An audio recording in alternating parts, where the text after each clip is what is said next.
Today, what I wanted to show, if I possibly can, I started wet sanding this out, and I said, you know, there's probably a couple of little tips that would be of some value to our friends, and I know there are people that just go look at videos randomly, but we have a dedicated group of friends, supposedly our friends. We never know until it's my birthday, and then nobody's bought me a Panigale yet or anything. So anyway, what I wanted to do is, basically, here's the thing. All the clear is on the bike right now. And what I did this morning when I got started, I realized, ooh, I never showed, we have a lot of little imperfections in here. There are little things, maybe I can show this. Because we don't have a real spray booth, let's see, I don't know if I can show that little spot right there. And it would be the same as if you had a run, if you had anything, if you have anything that's like a shiny spot. So what I thought, and I know quite a few people that I've had in my spray, trying to help them learn how to paint. I don't know what you would really call it. What they seem overly concerned with is that there's a little dust in the paint or a little bit of this or that, but if you're going to buff something out, it's really almost inconsequential. But what you do need is a hard block, a block like this. And it doesn't matter if it's a piece of wood, as long as it has a flat surface, which this is. It's a little handmade block. You also can buy these hard rubber blocks, but a soft rubber block is not quite as good. These are the Body Shop ones.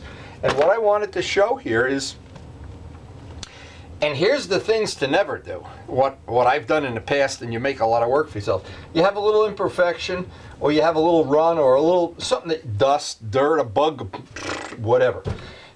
When you don't have a spray booth, you learn quickly. It's like being poor. You learn how to fix things. You learn how to fix the washing machine, not call a guy.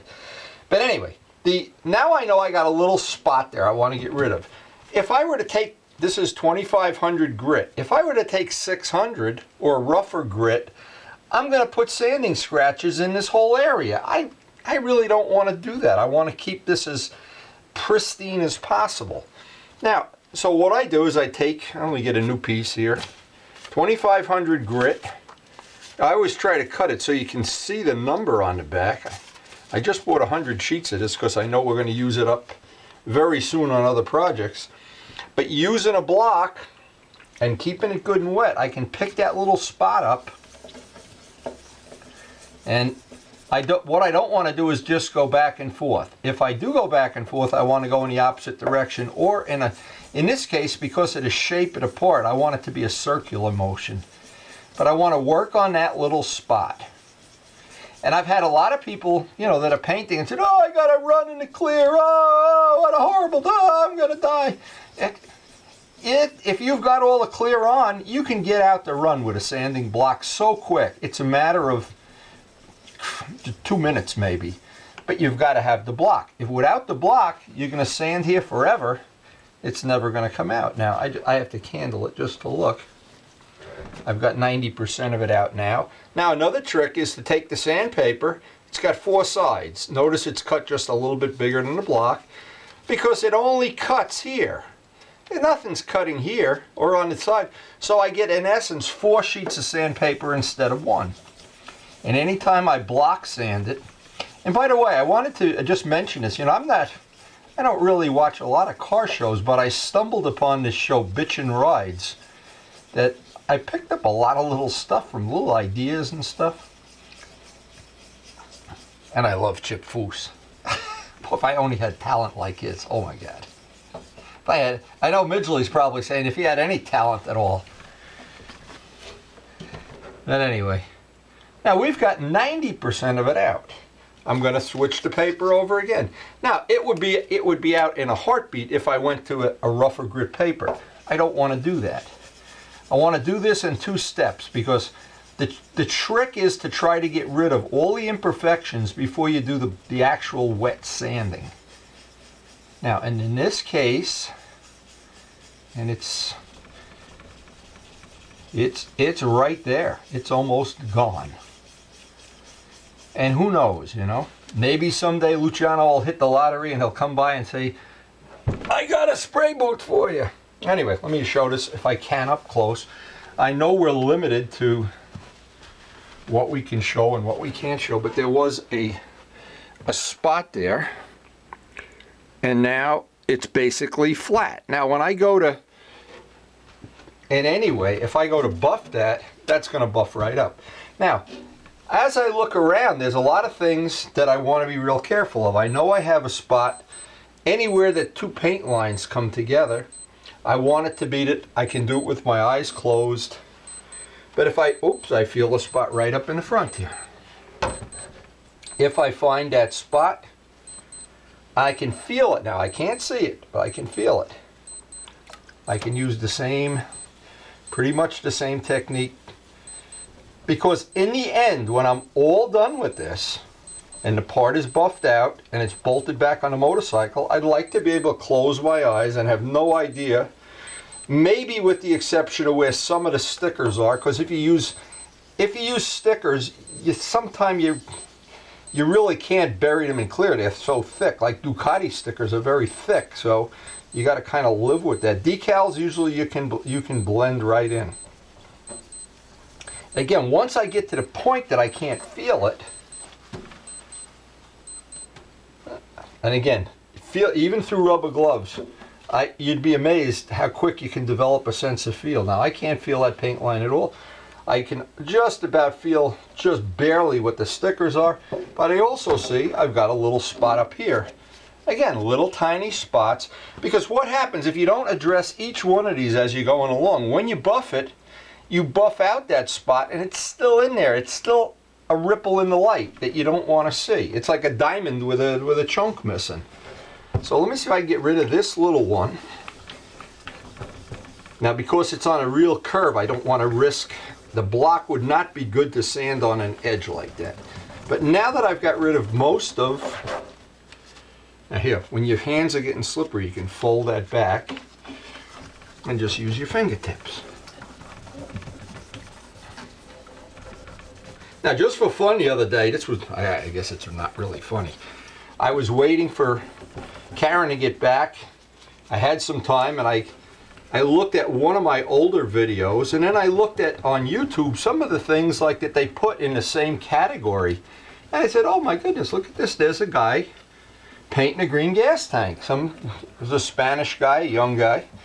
Let me see how his tank came out. I was watching, went through about 10 minutes of video. And the guy did a beautiful job. And the only thing he did, he used, instead of putting paint edges, he had put down striping tape. And I kept thinking, how many coats of clear is it going to be to bury that?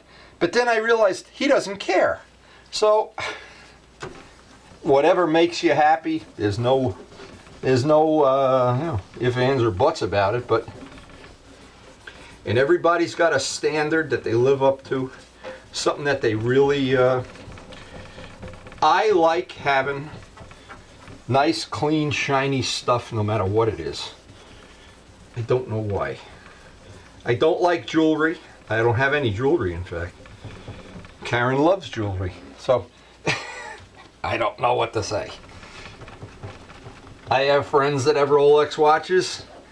I don't even like the watch I have. I like it because it's what happens when you're a painter. Anything that's jewelry scratches, beats, puts little dents in things, so I tend to be jewelry free.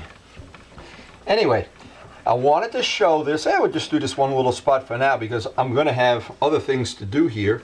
I'm just using this as time filler. But when I'm done and I get a part that I think is done, always with the Bounty towels. I could have an advertisement for Bounty towels here. Anyway, I'm not sure how this all works, but we have a couple new people that have gone to the channel. Lee Concannon is one of them, and it's the Windy Space U channel. If you're not on that channel, you know, the email is windyu@AOL. Okay. And I was laughing. There was a couple other videos that I guess were pretty funny. I don't know. I don't want to, like I'm making fun of somebody, but at the end of it, they come on and they say, make sure you like my video. Well, you don't have to like my video. Just learn from it. If you don't like it even, I don't care. I basically get the same amount of money whether you like it or don't like it. But anyway, this is what I wanted to show. We've got one spot done. Obviously, we're not going to do the whole thing on camera. But as I dry it out, always go through this. I'm looking for anything that looks shiny. The tiniest little spot. I see one. Wow. After all that sanding, you would think nothing could be shiny. Now look right there. If you see that little spot, and a lot of people are not fussy. They don't care. Oh, there's a spot. Well, and that's fine too. There's people I know that don't have a front tooth, and it doesn't bother them. So it's all in the eye of the beholder, I guess. I don't know. I prefer having all my teeth. Well, most of them anyway. I think I'm only missing 3. Anyway, to make things even more embarrassing here, as if this wasn't embarrassing enough, I fell down the front stairs of the house this morning. I know everybody's going to love to hear that. I was running for the paper, not watching what I was doing. But anyway, as long as I can paint and buff. Wow, now we got one more little spot. I know. We can show this one. This one's in the blue right there. If you look at that. Now we're going to be up on Perkins or somewhere, who knows where, some bar or something. Nobody's ever going to notice this. But you know what? The reality is I notice it. And I want it perfect before I put it to sleep. And I don't do it because I like to go to motorcycle shows or because my friends are competing with me for a free bagel or something. I just like having it. There's just something about having nice stuff. And again, I can only relate to people that like jewelry or they like something, and you never really know why you like it. I like nice, shiny, clean, pretty. It's the right word. I don't know. Maybe there isn't a word, and I don't even know it. But I've come to learn that in the last year or so with this paint, with the urethane paint, 2500 grit, and our little buffing wheel. Once I have this all done, I'll get out the old buffing wheel and buff away. It should look really nice when I'm done. This is going to be, I hope, a really nice paint job. And the times we take it to the track, even if it doesn't go fast, at least it'll look nice anyway. Until I can get my my new R1, which I'm not sure I even want one.